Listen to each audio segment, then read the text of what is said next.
Dear Patriots, before the news starts, please subscribe to our patriotic channel by clicking the subscribe button. Give us a thumbs up to this video.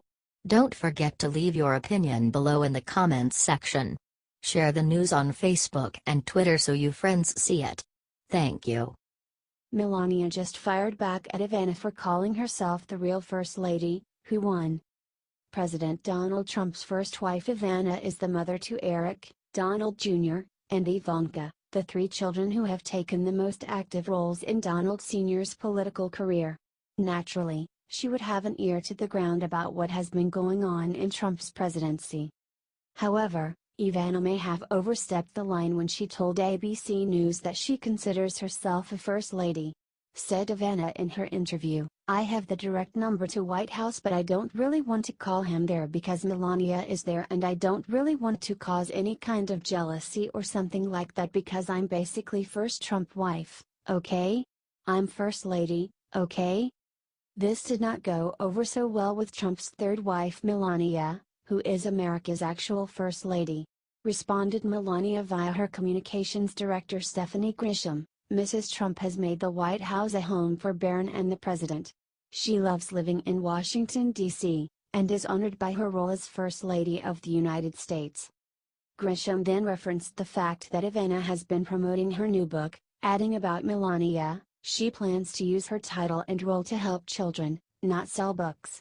There is clearly no substance to this statement from an ex. This is unfortunately only attention-seeking and self-serving noise.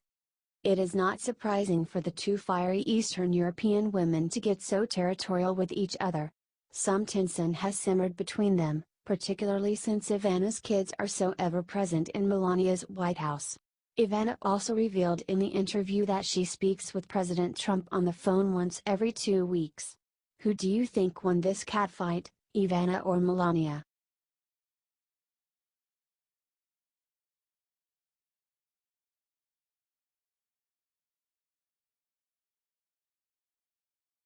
I love Bob Corker.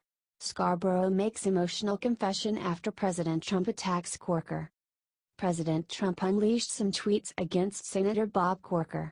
President Trump insulting him was enough to make him SNBC's Joe Scarborough fall in love.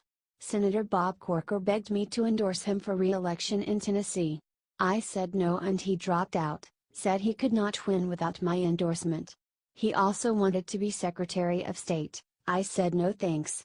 He is also largely responsible for the horrendous Iran deal," tweeted President Trump. "I love Bob Corker," tweeted Scarborough in response. He elaborated more on his feelings on the Morning Joe show. "And I mean this, the president, he is just so out of it. He does not understand that if you attack Bob Corker, a guy who started a business on his own, became unbelievably successful in his 30s, has always been a success, a mayor, you know, a two-term senator, you attack this guy, he's not scared of the president," said Scarborough. "President Trump is very successful too." He then started to talk about President Trump's imaginary impeachment. "If impeachment does come up, I wouldn't be surprised if Bob Corker and John McCain and Susan Collins and Lisa Murkowski and Jeff Flake and all of these Republicans that he's going after, if he's, again, not sealing his own fate, and, hopefully, there's one or two Republicans out there that I haven't mentioned who said, you know what, this is just too dangerous for our country," said Scarborough. "I really don't think this man is stable and I do not think he's fit. And I think we need to start talking about other alternatives. All that unleashed by Donald Trump," said Scarborough.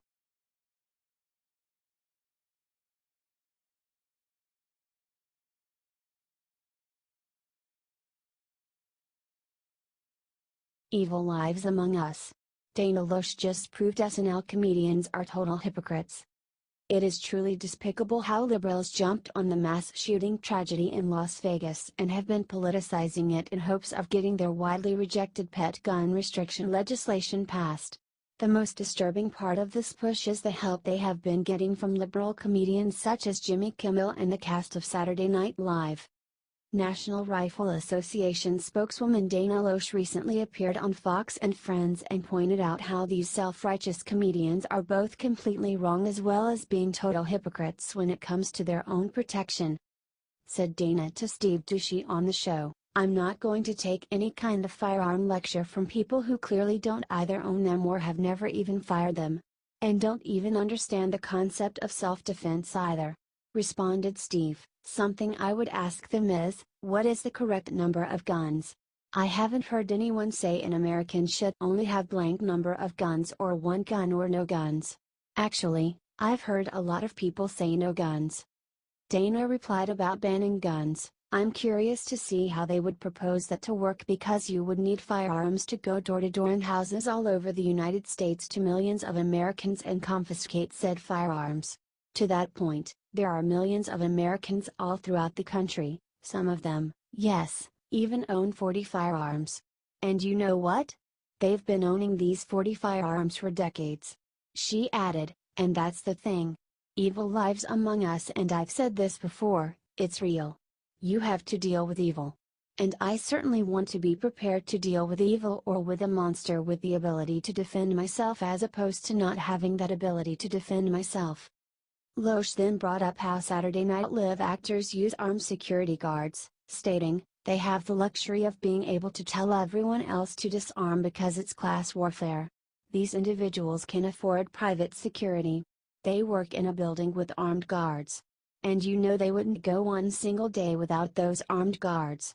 She then asked, "Why don't you give up the firearms that your private security is holding? You're not being more virtuous because you're paying someone else to carry it. You're outsourcing it because you lack the courage of your own convictions.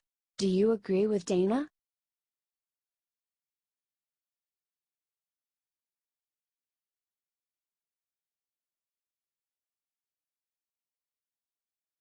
Michael Moore just revealed the plans Democrats have to take away your guns.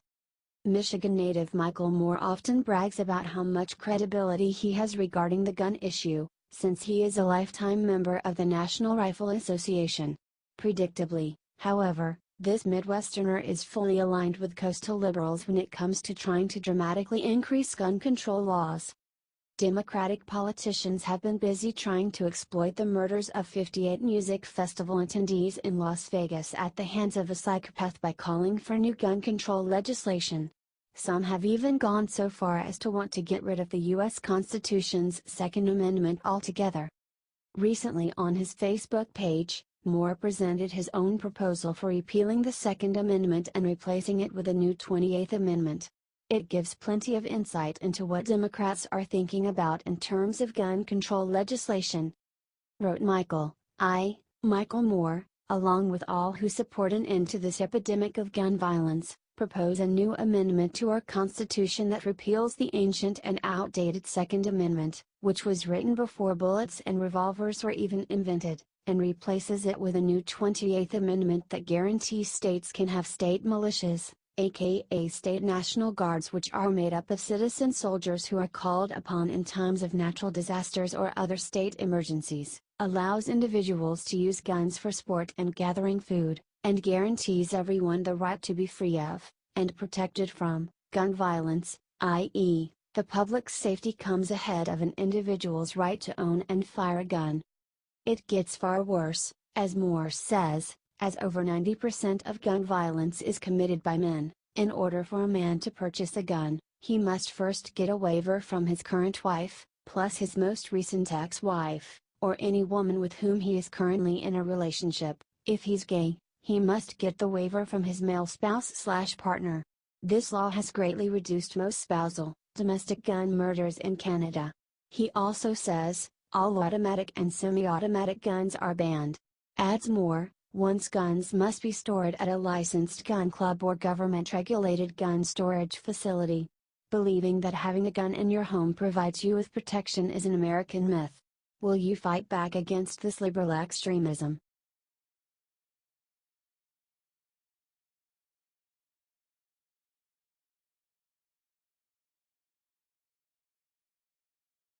Right as Trump landed in Phoenix, he walked up to Marines and did the unbelievable. President Trump loves the American Armed Forces. The Commander-in-Chief has taken time out of his packed schedule in Arizona to meet with U.S. Marines in Yuma. He is such an awesome president. He always makes it a point to meet with our troops and show appreciation. President was greeted with tons of cheers ahead of the Phoenix rally. You will not see that video on CNN. Today, ABC News reported that Trump had a scheduled visit in the Marine Corps base beside the Arizona-Mexico border. This Trump's first rally in Phoenix. That he is about to have in the West. It's going to be a big deal. He's gonna announce giving this country a better deal. Share this right now if you are proud of your president and the amazing job that he has done. You can see it on those troops' faces. This country is coming back stronger than ever. God bless our troops.